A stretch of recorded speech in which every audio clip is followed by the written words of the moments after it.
51 சிங்களவர்களும் மற்றும் 16-17 தமிழர்களும் அது இன்டர்னல் மெடிசன் சொல்லி ஒரு பாடம் இருக்கின்றது. இதை விட கைனகாலஜி, டெர்மட்டாலஜி, லெமோலஜி இவ்வாறு சில பாடங்கள் இருக்குது. இந்த நோய் படிப்பு என்ன, ஆனால் இப்போ என்ன வேலை செய்கிறேன் அப்படி இல்லை, சில ஏஜென்ட்கள் உங்களை பேக்காட்டக்கூடும். அனைவருக்கும் வணக்கம், நான் ஜான்சன். அனைவருக்கும் வணக்கம், நான் ஆழ்வா பிள்ளை குருகுலம். ஆழ்வா பிள்ளை குருகுலம் பொறுங்கோ. இந்த மைக்கை கொஞ்சம் மேல் அடிப்போம். ரைட். இன்றைய தினம் நான் டவுனுக்கு போனேன். அப்போ டவுனுக்கு போட்டு வீட்டை சரியாக ஒரு இப்போ 7:40 இருக்கும். இப்போ 7:40 போல் வீட்டை வந்தால் டாக்டர் எனக்கு நிறைய கால ஒரு பழக்கம் அந்த டாக்டர். நான் டாக்டர்ன்ட்டு தான் கூப்பிட்றேன். இவருடைய பேர் குருகுலன் ஆழ்வா பிள்ளை. இவர் நெல்லியடை பகுதியில் இருக்கிறார். அப்போ இவருடைய மனசில் ஒரு காலமாக நிறைய கஷ்டங்கள், ஒரு மனசில் ஒரு மன வேதனை என்று சொல்லி பல விஷயங்கள் இவருக்கு இருக்குது. அது அது அவருடைய வாயாலேயே அவர் உங்களுக்கு சொல்லுவேன், அதை நீங்கள் தெரிஞ்சுக்கொள்ளலாம். அப்போ நானும் இவரோட கிட்டத்தட்ட ஒரு 3-4 வருஷமாக காலமாகவே நிறைய பழக்கங்கள் இவரோட இருந்தது.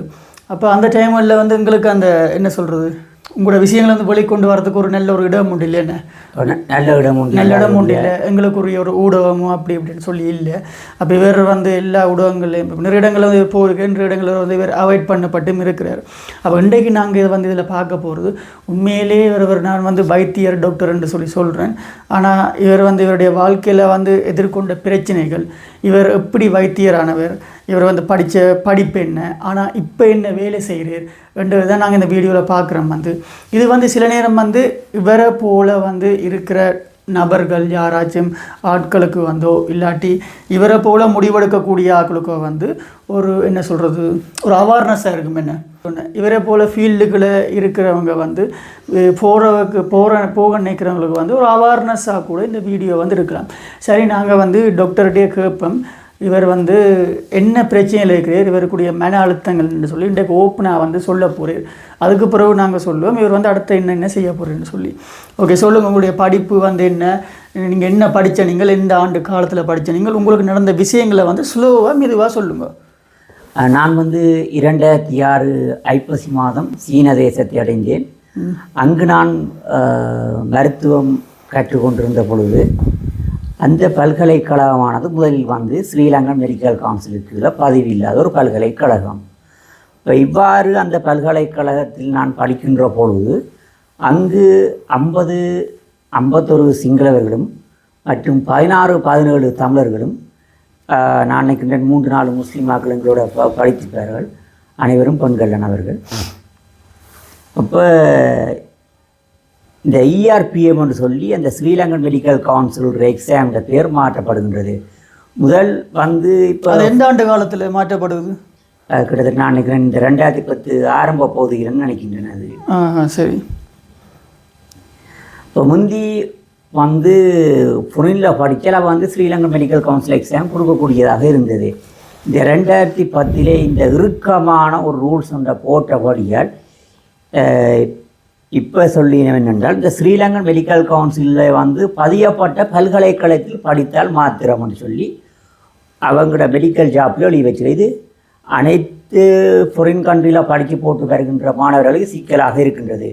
ஏனென்றால் இப்போ இலங்கை மெடிக்கல் கவுன்சில் கூட இதுக்கான சரியாக கொடுப்பதில்லை. நாங்கள் இன்னென்ன இடத்துல இருக்கிற இன்னென்ன பல்கலைக்கழகத்தை நாங்கள் ரெகனைஸ் பண்ணி வச்சுக்கோம். அவே மேலே ஒரு பேப்பரில் ஆட் கொடுக்க வேணும்.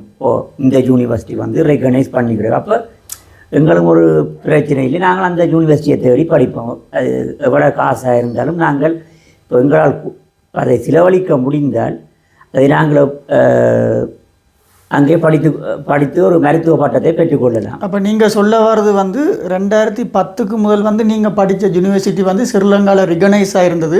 நீங்கள் படித்து முடிச்சுட்டு ஸ்ரீலங்கா வரைக்கும் அந்த யூனிவர்சிட்டி ஸ்ரீலங்கன் மெடிக்கல் கவுன்சிலுக்கு ரிகனைஸ் இல்லை அப்படியா?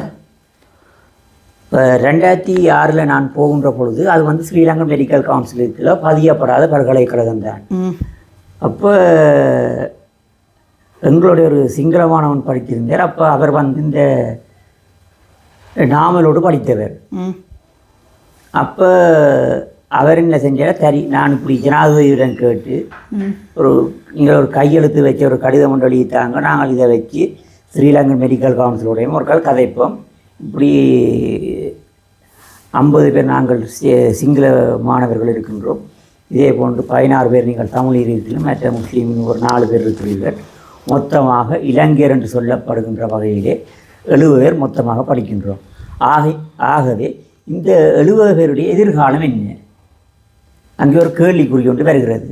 எனக்கு மட்டுமல்ல, மொத்தமாக நான் உட்பட மீதி 69 பேர். அப்போ நாங்கள் பார்த்தோம், சரி இப்போ ஒரு கடிதம் ஒன்று எழுதி கொடுப்போம். பார்த்தா கடிதத்துக்கு கீழே நாங்கள் ஒவ்வொரு தரம் கையொப்பமிட்டோம். என்னுடைய கையெழுத்து உட்பட அங்கே அந்த கடிதத்தில் வந்து நாங்கள் கொடுத்துருந்தோம். நாங்கள் இப்போ கொடுத்துருக்கிற பட்சத்தில் வந்து அந்த ஒவ்வொரு யூனிவர்சிட்டியிலேயும் வந்து ஒவ்வொரு ரூல்ஸ் போட்டு வச்சுருப்பாங்க. இப்போ ஒவ்வொரு செமிஸ்டர் வைஸாக ரூல்ஸ் போட்டு வச்சுருப்பாங்க, அல்லது ஒவ்வொரு வருடத்துக்குன்னு சொல்லி ஒரு ரூல்ஸ் போட்டு வச்சுருப்பாங்க. எக்ஸாமில் ஃபெயில் விடுகிறதை பொறுத்து இந்த ரூல்ஸ் இருக்கும். அதாவது நான் படித்த பல்கலைக்கழகத்தில் ஒரு செமிஸ்டரில் 3 பாடம் 40 புள்ளிகள் குறைந்திருந்தால் ஒரு செமிஸ்டர் ரக்கி விடுவார்கள். அதே போன்று ஒரு வருடத்திலே 4 பாடங்கள் வந்திருந்தால் ஒரு செமிஸ்டர் ரக்கி விடுவாங்க. இதே போல் இந்த 1ஆம் செமிஸ்டர்லேருந்து இந்த 7ஆம் செமிஸ்டர் வருகின்ற பொழுது, அந்த 7ஆம் செமிஸ்டர் வருகின்ற பொழுது 5 பாடம் நாங்கள் 40 எடுத்து ஃபெயில் பண்ணியிருந்தோம் என்று வச்சால் அவங்களே ஒரு செமிஸ்டர் ரக்கி விடுவாங்க. என்னுடைய இது இப்போ நாங்கள் படித்த அடுத்த வச்சிருந்தது எனக்கு 6 பாடம் வந்து இதில் கவுண்ட் வந்துட்டுது. அப்போ அவங்க பார்த்தேன், முதல்ல எனக்கு ஒரு போனி மாதிரி கொடுத்துருந்தோம், நீங்கள் 4 பாடம் ஏற்கனவே வாரி இருக்கின்றது, இப்படியே நீங்கள் இந்த 7ஆம் செமிஸ்டர் வரை கடந்து விடுங்கள்னு சொல்லி. அப்போ அதில் எங்களை ஒரு இன்சார்ஜ் ஆள் இருந்தவர் பேர் தற்போது ஞாபகத்து வருகிறது. அவர் கொஞ்சம் நல்ல ஒரு மேனேஜர். அப்போ அவர் சொன்னவர் என்னென்ன, சரி நீங்கள் இவ்வாறே படித்து கொண்டு போங்கள், நீ கவுண்ட் வர விட வேணாம்னு சொல்லி. இப்போ இந்த காலகட்டத்திலே என்ன நடக்கின்றால், இப்போ நான் ஒவ்வொரு வருடம் வந்து இலங்கை வந்து போகின்ற நான் அங்கே இருக்கின்ற பனி, அந்த அந்த -18, 19 இவ்வாறான குளிர் பருவத்துக்காக அங்கே இறக்கும் இடக்கிட முட்டு இந்த வருத்தம் பெறுவதன் காரணமாக எனது பெற்றார் என்னை ஒவ்வொரு விண்டருக்கும் வர சொல்லியிருந்தார்கள். அப்போ நான் ஒவ்வொரு விண்டருக்கும் இந்த டிக்கெட் புக் பண்ணி எனது ஊருக்கு வருவது வழக்கம். இவ்வாறு இருக்கின்ற சந்தர்ப்பத்தில் இப்போ நானும் டிக்கெட்டை கொஞ்சம் அந்த நேரத்தில் கொஞ்சம் முன்னுக்கு புக் பண்ணி விட்டேன். அப்போ அவங்க சிறிது காசு ஏதோ கூட கட்டணும் என்று சொல்லி, இதுவும் ஒரு காரணம்தான். இதிலான் என்னுடைய வாழ்க்கை திசை மாறுகின்றதே சொல்லலாம். அப்போ எனக்கு 1:30க்கு வந்து இந்த பாமக்கொடி எக்ஸாமுக்கு சரி நான் பார்த்தேன். இவங்க ஃபோன் அடித்த நேரம் கிட்டத்தட்ட ஒரு 11:50, 12 அந்த மட்டத்தில் அடிச்சிருந்தாங்க. சரி பேங்க்கில் போகிறது, பேங்க்கில் காசை இந்த இவன் கேட்ட காசை கட்டுறோம், இப்போ அவன்கிட்ட மெயில் ஐடிக்கு இந்த ரிசீட்டை அனுப்பி விட்றோம்னு சொல்லி, அது இப்படி மேலதிகமான காசு கட்டப்பட்ட விவரத்தை. சரி, அப்போ நான் சரியாக அந்த காசை கட்டி அதுக்குரிய ரிசீட்டை இமெயிலில் ஒரு நெட் கவே போய் அனுப்பி, பிறகு என்னுடைய பரீட்சைக்குன்னு சொல்லி பேனி எடுத்து கொண்டு போகணும்னு சொல்லி, அப்போ என்னுடைய அறைக்கு வந்து பேனி எடுத்து மிகவும் வேகமாக ஆகிற 2 நிமிடம் தான் பிந்தி விட்டேன். இப்போ இலங்கையில் பார்த்தால் சரி ஒரு டிராஃபிக் இருக்கும். இப்போ ஒரு ஏழு எடுக்கிற மாணவன் இப்போ கொழும்பில் அவர் எக்ஸாம் எடுக்கிறாருன்னு வச்சா அவங்களுக்கு தெரியும் அங்கே டிராஃபிக் லைட்டுகள் இந்த பிரச்சனைகள் இருக்குது. அப்போ சில வேளையில் ஒரு 5 நிமிஷம் பிந்தினா கூட சில விளையாட்டுகள் அவர் அந்த மாணவியோ மாணவரை வருகின்ற பட்சத்தில் அவரை அந்த எக்ஸாம் கொடுக்கல, எக்ஸாம் எழுத இங்கே இலங்கையில் விடுவார்கள். ஆனால் இப்போ சீன தேசம் என்று பார்க்கின்ற பொழுது சரியாக அந்த நேரத்துக்குள் நாங்கள் இருக்க வேண்டும். நானும் அந்த எக்ஸாம்பிள் வாசல் அந்த கதவை பூட்டு விட நான் கேட்டிருந்தேன் சார். அப்போ அவன் தன்னுடைய மணிக்கூடை காட்டினா நீங்கள் 2 நிமிஷம் லேட் என்று விட்டான். அப்போ அதனாலே அந்த பரீட்சை வந்து என்னால் நேரடியாக எழுத முடியவில்லை, படித்திருந்தாலும் கூட எழுத முடியவில்லை. ஆனால் அதை வந்து முழு பரீட்சை ஒன்றை நான் எடுக்கின்ற பொழுது நான் அதற்கு 72 புள்ளிகள் எடுத்திருந்தேன். அப்போ இதே அவர்கள் ஒரு கவுண்டாக போட்டு விட்டார். இப்போ கவுண்ட் எண்ணிக்கை 5 ஆகிவிட்டது. நான் ஏற்கனவே சொல்லியிருந்தேன் இந்த காணொலியில் சிறிய நேரத்துக்கு முன்னர், எனக்கு அவ்வப்பொழுது வந்து இந்த மூச்செடுத்தல் பிரச்சனை வேறு இருக்குன்னு சொல்லி. அப்போ இந்த கிளினிக்கல் இம்யூனாலஜி என்ற ஒரு எக்ஸாம் நடக்கின்ற பொழுது இடையில் எனக்கு இந்த மூச்செடுக்கல பிரச்சனையும் வந்து விட்டது. இப்போ நான் எக்ஸாம் எழுதி கொண்டிருக்கிறேன். அப்போ எனது இன்ஹேலர் நான் இந்த முட்டுக்கொண்டு சொல்லி பாவிக்கிறது, இதை நான் எடுக்க மறந்து விட்டேன். அதை நான் அந்த பஃப் அடிச்சிருந்து வைச்சால் அந்த அந்த எக்ஸாம் இலகுவாக பாஸ் பண்ணி இந்த 5 கவுண்ட்லேயே இருந்திருக்கும், ஒரு செமிஸ்டர் இறக்கி விட்டிருப்பார்கள். ஆனால் அவர்கள் என்ன செஞ்சார்கள் என்றால்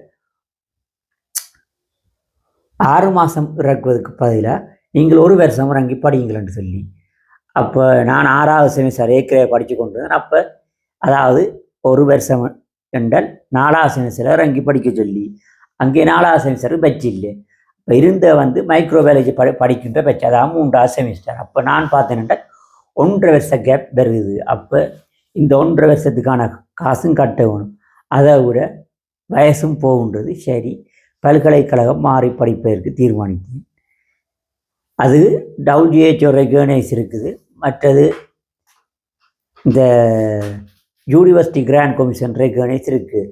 யூனிவர்சிட்டி கிராண்ட் கமிஷன் ரெகனைசேஷன் இருக்கின்ற ஒரு பல்கலைக்கழகத்தின் படிக்கின்ற பொழுது நாங்கள் இப்போ வெளிநாட்டு எக்ஸாம்கள் இருக்கின்றன மெடிக்கல் ஸ்டூடெண்ட்டுக்கு. அதாவது இந்த IELTS 7 புள்ளிகளை நாங்கள் பெற்றோம் என்றால், அது அகாடமிக்கில் நாங்கள் பெற்றோம் என்று வைத்தால், நாங்கள் ஆஸ்திரேலியன் மெடிக்கல் கவுன்சில் எக்ஸாம் கொடுக்கலாம். மற்றது பிளாப் என்று சொல்லி யூகேனுடைய மருத்துவ எக்ஸாம் கொடுக்கலாம். USMLE என்று சொல்லி இருக்கின்ற அந்த பரீட்சை கூட எங்களால் எழுத முடியும். ஆனால் இலங்கையிலே இந்த பேப்பர்களில் போட்டுக்கொண்டு திரிகிறார்கள் 50,000 டாக்டர்ஸ் வேணும் என்று சொல்லி. நான் எனது நண்பன் ஜெரீஸ் நிராஜ், அவனுடைய கனவு இந்த எலும்பு சத்திர சிகிச்சை நிபுணராக வர வேணும்னு சொல்லி. உங்களோட இப்போ உங்களை மாதிரியே நம்ம 2-3 பேர் இருக்கிறோம். அப்படி என்ன மாதிரி மன்னர் மாவட்டத்தை சேர்ந்த என்னுடன் தான் படித்தவர். இப்போ அவர் என்ன வேலை செய்யறார்? அவர் தற்பொழுது லோயராக கடமை புரிந்து கொண்டிருக்கிறார். மற்றது அவருடைய சொந்தக்காரர் கிளினிக்கும் அப்பப்போ பார்ப்பர் நினைக்கின்றேன். ஆனால் இப்போ அவருடைய மனைவியாரும் ஒரு லோயர் என்றபடியால் அவர் அவாவுடைய சேர்ந்து வேலை செஞ்சு கொண்டு இருப்பார் லோயராக. அதாவது இந்த LLBயிலேயே அவர் 2 டிகிரி முடித்துட்டார். இதை விட ஒரு வர்த்தகம் சார்ந்த ஒரு டிகிரி முடிச்சிருக்கிறார். இப்போ நீங்கள் வந்து என்ன வைத்தியருக்கு படித்த நீங்கள் ஸ்பெஷலா? நான் MBBS படித்து முடித்து விட்டேன். அது எதில் நீங்கள் வந்து MBBS என்பது அதாவது நாங்கள் எல்லா வருத்தத்தையும் பார்க்கக்கூடிய ஒரு மருத்துவ படிப்பு.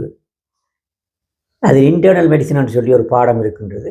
இதில் இந்த நோய்களை பற்றியே நாங்கள் படிப்போம். இதை விட கைனகாலஜி, டெர்மட்டாலஜி, லெமோலஜி, இவ்வாறு சில பாடங்கள் இருக்குது. இந்த நோய்கள் சம்பந்தப்பட்ட பாடங்கள், மற்ற பேரசைட்டாலஜி, இப்படியே போகும் சொல்லி கொண்டு போவலிக்கிட்டார். இப்போ இவ்வாறான பாடங்களை படித்த ஒருவருக்கு சரி, இப்போ யாழ்ப்பாணத்தில் சில பிரைவேட் மருத்துவமனைகள் இருக்கின்றன. அதில் கூட நான் ஒரு இன்டர்வியூக்கு நான் நினைக்கின்றேன் ஒரு 1.5 மாதத்துக்கு முதல் போயிருந்தேன். இந்த தனியார் மருத்துவமனை ஒன்றுக்கு போயிருந்தேன், ஒரு இன்டர்வியூ ஒன்றுக்கு யாழ்ப்பாணத்தில். இவ்வாறு போயிருந்த நேரத்தில் அவர்கள் இந்த என்னுடைய மார்க்ஸ் லிஸ்ட்டை கூட கவனிக்கலை. நான் என்ன பாடத்தில் என்ன மார்க்ஸ் எடுத்திருக்கின்றதை கூட கவனிக்கவில்லை. சும்மா அந்த உங்களுடைய பேர் என்ன, டெலிஃபோன் நம்பர் என்ன, அது என்ன, அப்படி கொஞ்சம் தரவுகளை எடுத்து விட்டு விட்டார்கள். பிறகு கூப்பிடுகின்றோம் என்று சொல்லி. ஆனால் இதுவரை காலம் கூட கூப்பிடவில்லை. அவர் அந்த இன்டர்வியூ நடத்தி கொண்டிருக்க அப்போ கேட்டார், நீங்கள் என்னென்ன வேலைகள் இங்கே இலங்கை வந்தால் அப்புறம் செஞ்சிருக்கிறீர்கள்னு சொல்லி. அப்போ நான் சொல்லியிருந்தேன், இப்படி கதிர் தொலைக்காட்சியில் வேலை செய்திருக்கின்றேன் என்று சொல்லி. இல்லை, இப்போ எனக்கு என்ன இதுன்னு சொன்னால், கதிர் தொலைக்காட்சி வந்து அது ஒரு மீடியா தானே. இப்போ நீங்கள் வைத்தியருக்கு படிச்சுட்டு வந்த பிறகு வைத்தியம் சம்பந்தப்பட்ட எந்தெந்த இடங்களில் வேலை பார்த்துருக்கிறீங்க?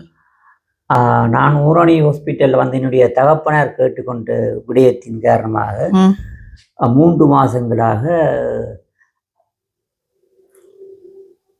அந்த மருத்துவ படிப்பை நான் மீள கற்றுக்கொள்ளணுன்ற ஒரு இன்டர்ன் மாதிரி ஒரு 3 மாதத்துக்கு டாக்டர் மயிலேறும் பெருமாள் இருக்கின்ற பொழுது நான் இதை கேட்டுன்னு அவரும் அதுக்கு ஒப்புதல் அளித்து நானும் அங்கு சில பேஷண்ட்கள் பார்த்துருக்குன்னு சொல்லி ட்ரைனிங் மாய்த்தனது. அப்போ அங்கே மிஸ்ஸஸ் குவாசம்மா, டாக்டர் மகேந்திரம் அவர்களும் சில மருத்துவ நுணுக்கங்களை சொல்லி தந்தார்கள்.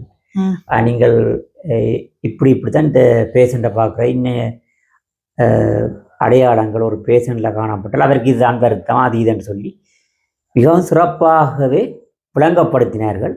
அவர்களுக்கு இந்த காணொளி கூட ஒரு சிறிய நன்றியை தெரிவித்துக் கொண்டேன். ஏனென்றால் நான் சீன தேசத்தில் படித்ததுக்கு அவர்கள் அந்த 3 மாத காலத்தில் நான் இருந்த காலத்திலே அவர்கள் எனக்கு அழகாக சொல்லி தந்தார்கள். அந்த என்ன மாதிரி ஒரு பேஷண்ட்டை கவனிப்பேன்னு சொல்லி இதே மாதிரி அவருக்கு நான் இதொன்று சொல்லியிருக்கிறேன். அந்த ஒரு எரிகாயத்துடன் வருகின்ற ஒரு நபருக்கு எவ்வாறு அந்த ரிப்போர்ட் எழுத வேணும்னு சொல்லி அவருடைய அதற்கு பேர்னு பார்க்கல. அதில் first degree burn, second degree burn, third degree burn. அப்போ அதில் வந்து குறிப்பிட்ட பர்சன்டேஜ் இருக்குமென்ற ஒவ்வொரு உடம்பு பகுதியில் இன்னென்ன மாதிரி பாதிக்கப்பட்டிருக்குன்னு சொல்லி அதுவும் எழுத வேணும்.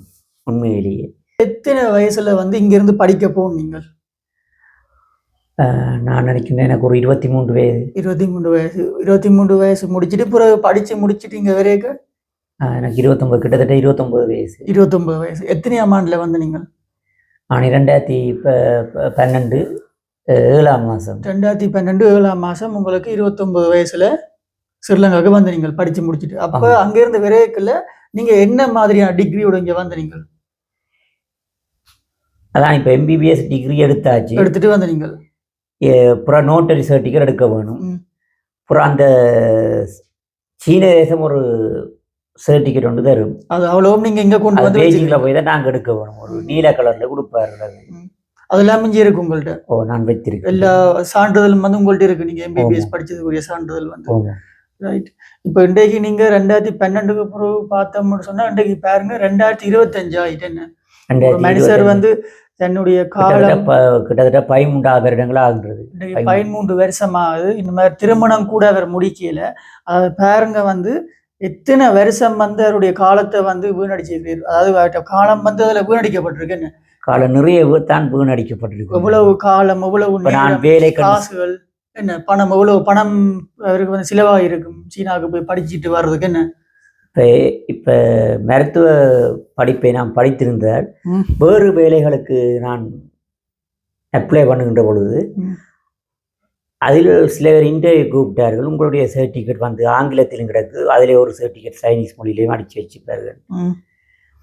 இப்போ நீங்கள் திரும்ப சைனாவுக்கு போனால் திரும்ப அங்கே நீங்கள் ஏதாவது மெடிக்கல் சம்மந்தமாகவோ இல்லாட்டி ஃபார்மசிலையோ இல்லாட்டி அங்கே இருக்கிற ஹாஸ்பிட்டல்லையோ ஒர்க் பண்ணலாமா? இப்போ இதே சர்டிஃபிகேட்டோட இப்போ நீங்கள் இதே சர்டிஃபிகேட் நான் போகின்ற பொழுது சீன தேசத்தில் வந்து முதல் HSK 1 to 5 வரையும் அந்த எக்ஸாம் இருந்தது. HSK 1, 2, 3, 4, 5 சொல்லி இருக்குது. இந்த சீன தேசத்திலே மருத்துவம் படித்த அனைவருக்கும் தெரியும். சீன தேசத்திலே ஏதாவது ஒரு டிகிரியோ டிப்ளமா ஏதோ ஒன்று அந்த நாட்டிலே படிக்க போனவர்களுக்கு தெரியும் இந்த HSK பற்றி. அப்போ இப்போ என்ன செய்திருக்காங்க, சமீப காலத்தில் என்ன கிடைத்த தகவலின்படி HSK 6, 7 சொல்லி மேலதிகமாக அந்த HSK பரீட்சையில் 2 புத்தகம் என்று தான் சொல்ல வேணும். அதை இப்போ HSK 1 அதுக்கு புக் இருக்குது நாங்கள் படிக்கிறது கண்டு. அப்போ அது பாஸ் பண்ணணும். குறைஞ்சே இந்த HSK 5 வந்து நாங்கள் பாஸ் பண்ணியிருந்தது எங்களை சீன தேசத்தில் ஒரு மருத்துவராக வந்து எங்களை பார்ப்பேன் என்று நாங்கள் அந்த மொழி கதைக்க வேணும். ஒரு நோயாளி வருகின்ற பொழுது நாங்கள் கதைக்க வேண்டும். இப்போ எனக்கு சீன மொழி எனக்கு பேச முடியும், ஆனால் பெரிய அளவுக்கு சொல்லி ஒரு 2-3 வசனம் பேசுங்க சீன மொழியில். இப்போ நாங்கள் நீஹா ஒன்று சொல்லுகின்ற பொழுது இப்போ ஹலோ ஒன்று அர்த்தம். நீஹாவ் மாண்டால் எவ்வாறு இருக்கின்றாய், அதாவது நீஜியோ சென்மா மிங்சி. இப்போ உதாரணத்துக்கு உங்களுடைய பேர் என்ன? இப்போ நான் என்ன சொல்லுவேன் என்றால் என்னுடைய பேர் குருலான்னு சொல்ல வேணும். ஆனால் இந்த சீன மொழியில வந்து 4 டோன் இருக்குது. முதலாவது ஃப்ளாட்டான டோன் இருக்கு, அடுத்தது இந்த டோன் வந்து உயரும் அசெண்டிங், புற கீழே இறங்கி மேலே ஏறுற டோன், புற டிசெண்டிங். இந்த 4 வகையான டோன் இருக்குது. அப்போ இப்போ பான்னு சொல்லி ஒரு உச்சரிப்பை நாங்கள் எடுத்தோம் என்றால் பா பா பாவ் ப, இந்த மாதிரி அதனுடைய உச்சரிப்பு இருக்கும். ஆனால் இந்த எழுத்துக்கள் வந்து நீங்கள் பார்த்தீங்கன்னு இது 2 பெண்கள்லாம் இந்த சீன மொழியை உருவாக்கினார்கள்னு சொல்லி ஒரு கதையை ஒன்று இருக்குது. உண்மை அந்த நாணயத்தில் வந்து 2 பெண்களை படம் இருக்கும். இப்போ ஒரு அந்த ஜியாவுன்னு சொல்லப்படுற சின்ன நோட்டில் அடித்து வச்சிருக்கிறார்கள். அப்போ பழைய காலத்திலே இப்போ ஆடன்னு சொன்னால் ம் ஜாங்கன்றதுக்கு பேர் அந்த சைனீஸிலே. அப்போ வை அடையாளத்தை போட்டு கீழே ஒரு நீட்டாக இழுத்து இப்படி இழுத்து வச்ச பேர் இது. அப்போ இங்கே வருகின்ற கோடு கால், நடுவில் வாரது உடம்பு, கீழே வாரது வால், இங்கே இருக்கிறது கொம்பு. சரி ஓகே. இப்போ என்னன்னு சொன்னா கரெக்டாக இருக்கு. சரி ஓகே. இப்போ என்ன எழுதுவது கடினம். இப்போ நீங்க வந்து ஆனால் கதைக்கலாம். இப்போ நீங்க வந்து மக்களுக்கு என்ன சொல்ல வாரீங்க? இப்போ நீங்கள் இவ்வளவு பட்ட உங்களோட அனுபவம் ஒன்று இருக்கும், அதாவது ஷோர்ட்டா சொல்லுங்க சுருக்கமா. இப்போ நான் சொல்றது சரியும். இப்போ நீங்க இவ்வளவு கஷ்டப்பட்டுருக்கிறீங்க, இவ்வளவு படிச்சுட்டு எம்பிபிஎஸ் முடிச்சிருக்கிறீங்க, இவ்வளவு வருஷமா இவ்வளவு ஊடகங்கள்ல வேலை பார்த்துருக்கிறீங்க, எத்தனையோ வேலை செஞ்சிருக்கிறீங்க. இப்போ கிட்டத்தட்ட நீங்கள் யூகே போறதுக்கு காசும் கொடுத்து ஏமாந்துருக்கிறீங்க ஏஜென்சிட்ட. அப்போ இன்றைக்கு கூட இந்த மக்களுக்கு வந்து என்ன சொல்ல வாரீங்க இது மூலமா? என்னத்துக்காக இந்த காணொலிக்கு வந்த நீங்கள் அது சொல்லுங்க. இந்த காணொலிக்கு நான் வந்த நோக்கம் வந்து, இப்போ நான் மருத்துவ படிப்பு படித்திருக்கின்றேன். இப்போ இலங்கை அரசாங்கம் இந்த பேப்பரில் ஒரு 50,000 டாக்டர்ஸ் வேணும்னு சொல்லி இப்போ அதாவது எம்பிபிஎஸ் படித்திருக்கின்ற ஒருவரை இந்த நாடு பயன்படுத்தவில்லை என்பது மிக வெட்கத்துக்குரிய விடயமாகும். உனக்கு சிங்களத்தால் இதை சொல்ல முடியுமா? சிங்களத்தால் சொல்லலாம், பட் சிங்களத்தால் சொன்னால் வந்து அது அது வேற ஒரு வீடியோவில் வந்து தான் சிங்களத்தில் ஃபுல்லாக கொடுக்கணும். இப்போ இது வந்து எங்களோட கூட பார்க்குறது தமிழ் ஆக்கள் தான் பார்க்குறதுங்கிற வீடியோக்கள் வந்து. அப்போ அப்படி சொன்னால் இதை நான் வந்து சிங்களத்தில் டிரான்ஸ்லேட் பண்ணி வேற ஒரு டிக்டாக்லேயோ இல்லாட்டி இன்னும் ஒரு வெப்சைட்லையோ போடலாம் வந்து. கட்டாயம் நான் போடுவேன் வந்து. அதாவது இவர் என்ன சொல்ல வாருன்னு சொன்னால், இவர் வந்து மருத்துவம் படிச்சிருக்கிறார், டிகிரி முடிச்சிருக்கிறார், இத்தனை வருஷமாக இருக்கிறார், இவர் வந்து நிறைய இடங்களில் போய் அப்ளை பண்ணிக்கிறார்.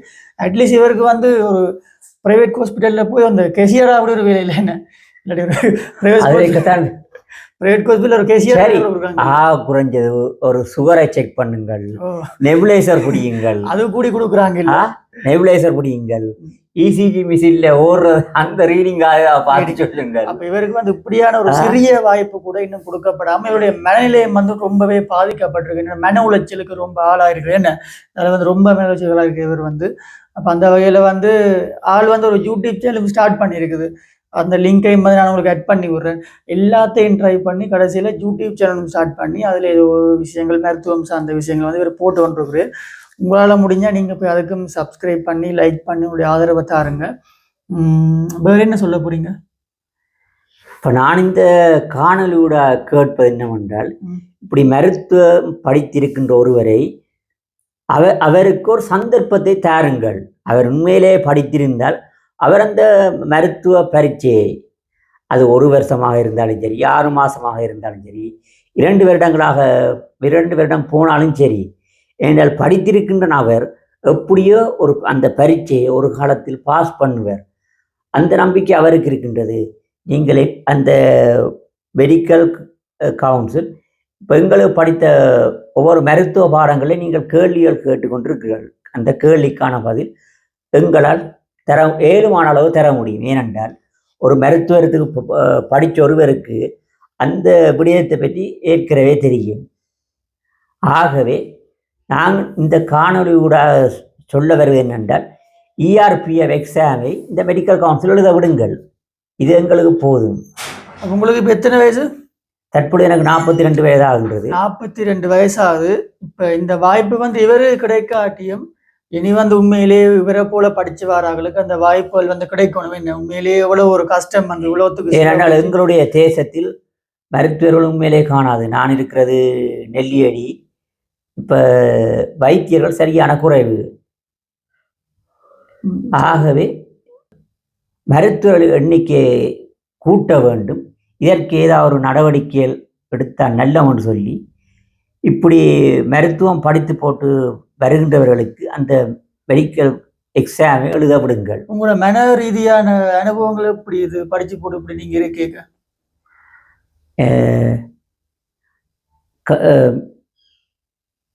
மெடிசினை படித்து போட்டு ஒரு வேலை இல்லைன்னு சொல்லி இருக்கின்ற ஒரு துன்பமாக இருந்தாலும் என்னுடைய ஊரில் சிலர் மெடிக்கல் ரிப்போர்ட்டை தருவார்கள். குருவண்ணா நீங்கள் இதை பார்த்து சொல்லணும், குருத்தம்பி இதற்கா பார்த்து சொல்லப்போ எனக்கு என்ன வருத்தம்னு சொல்லி.